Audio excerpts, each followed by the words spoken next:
Hello, everyone. Welcome to the MeanGene Show here on iHeartRadio, powered by Podbean. Wanted to chime in on the game between Michigan and Wisconsin. Wisconsin wins that game 77 to 63. The 15th ranked Wisconsin Badgers wins that game over Michigan, but it wasn't so much about the game. As the game was decided pretty convincingly, it's what took place after the game, but I definitely wanted to get in and give you my 2 cents on this because, hey, that's what I'm supposed to do, right? So here it is. I will be the first one to tell you that I did not see any of that game. I was out walking. I was doing a nice Sunday walk. The weather was really nice here in Houston, Texas. Cloudy, but it was nice enough to be outside, and I was walking a good. I think I did a good 3.5 mile walk, and on my way home, you know, I get text messages or updates, alerts. I have my phone set to receive any breaking news in sports I'm going to get, or any updates.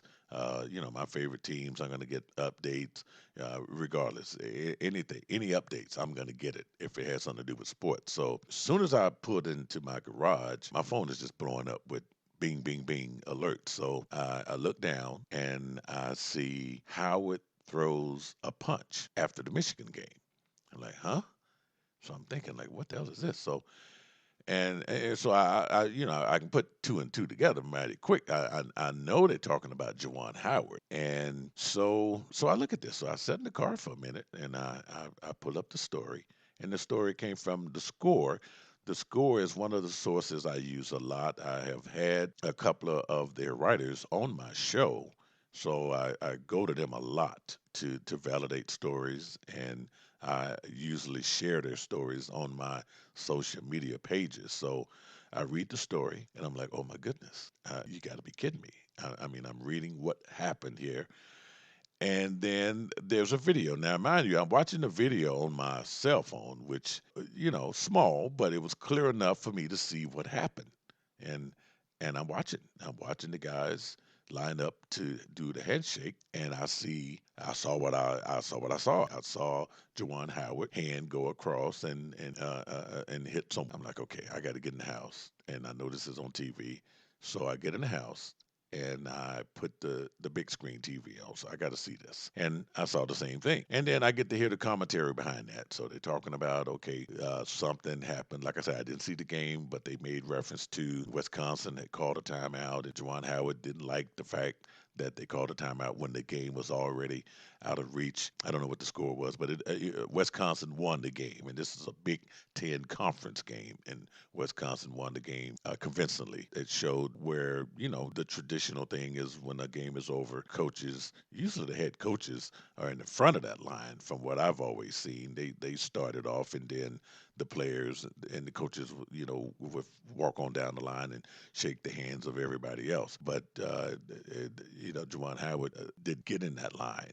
And the announcers, the commentators, knew why he wasn't in that line because he was pissed off about what had happened during the game. So I see him get in that line, and then he does confront Greg Gard, Wisconsin's head coach, and he points a finger, and there's some little grabbing going on there, and then there's some separation. I'm like, well, that's good. The separation. Then the next thing you know, after the separation, I don't know how.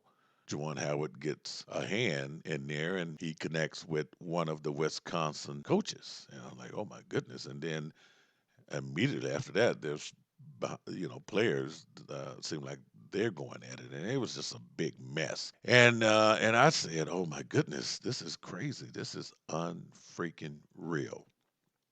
I couldn't believe what I was seeing, and my immediate reaction was, "Oh my goodness, Juwan Howard is going to lose his job. I cannot believe it." I watch it, I turn the TV off, and I just have a minute to say, "Oh my goodness," because I am a huge fan of Jawan Howard, and that whole Michigan, story is fascinating, the Fab Five. But Jawan Howard's story is even more fascinating because his passion was to get into coaching, and he did all the right things. He was an NBA player, and then he became an assistant coach, and man, he He rode that pine for a while and carried that clipboard for a long time, and just was, as patient as anyone could be. And then he didn't get that head coaching job in the NBA, but his alma mater, he had that opportunity. Michigan is where he played. Man, that's got to be a dream come true for anybody to go back and coach the team that you played for. We've seen it happen a lot in college basketball. And so when he got that job at Michigan, man, I couldn't have been more happy for this guy. And then the success that he has had, he took the team to the Elite Eight. And he's just had great success there. And to say that coaches don't get upset, get caught up in the game, the emotions. I mean, come on, we've seen Bobby Knight. We've seen a lot of coaches get animated and get upset, yeah, and get tossed out of the game. I mean, how many chairs and people have Bobby Knight grabbed and all of that kind of nonsense. But this was just really, it was just shocking. When I saw it, I just said, oh my goodness, he has thrown it all away. But anyway, that was my thought. And then I said, okay, somebody's going to call me on this because normally, anytime something happens in the world of sports, whether it's Antonio Brown streaking across the field half naked or whatever, somebody's going to call me because they're going to say, Mean Gene, did you see this? Mean Gene, did you see this? Mean Gene, are you watching? Mean Gene. Mean Gene, I know you saw that. And it was probably 5 minutes after I saw the video of what happened on TV that I get a phone call. I get a phone call from a friend of mine in Arizona named Kevin. And Kevin was pretty cool about it. He didn't jump into it right away. Kevin wanted to talk about the weather in Texas and the weather in Arizona.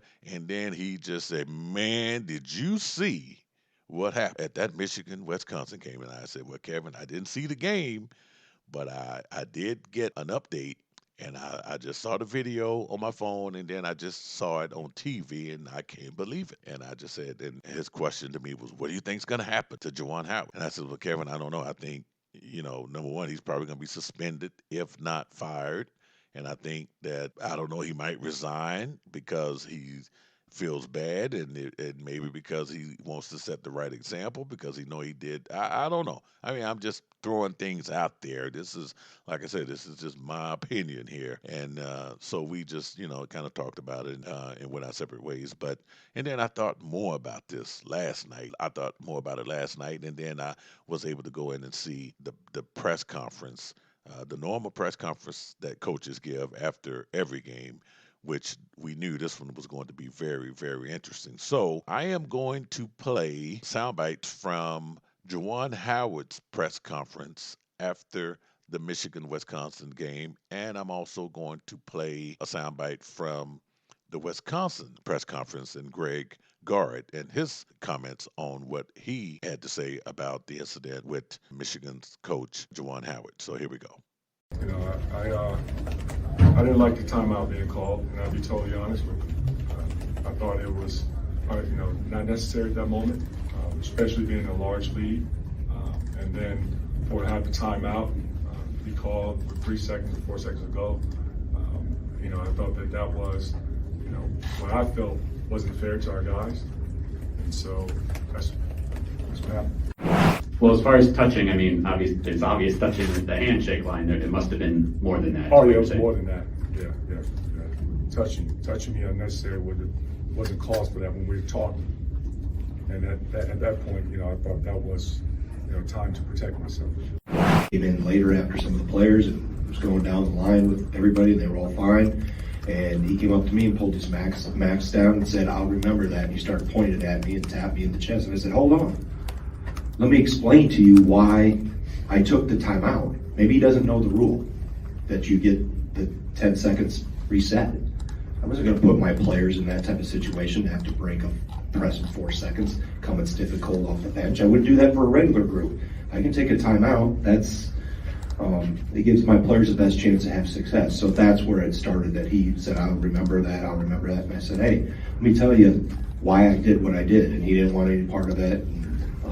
Kept moving on. So well, there we go. I mean, both coaches are saying the same thing, with the exception of Juwan Howard, who for some reason feels that he was defending himself, and I'm just not really understanding that part right there. I do understand that he was frustrated, and the fact that once he was separated from Coach Guard, I don't know. I just don't know what made him go back in and throw that hand. That part right there, I don't know. And defending himself, I don't know. I didn't see Coach Guard do anything to make it look like he was going to attack Juwan Howard. I don't know if he said anything. I don't know. But I guess, and then the other thing, now that was a short sound bite there, but I did see, hear and watch the entire press conference with Juwan Howard, because he didn't really want to talk much about the incident, but there was no apology, which I think was something that probably should have been said right away. And I don't know.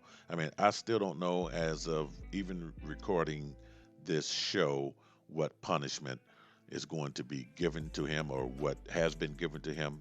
It could have already been given to him, but I'm just going to say what I think most likely is going to happen.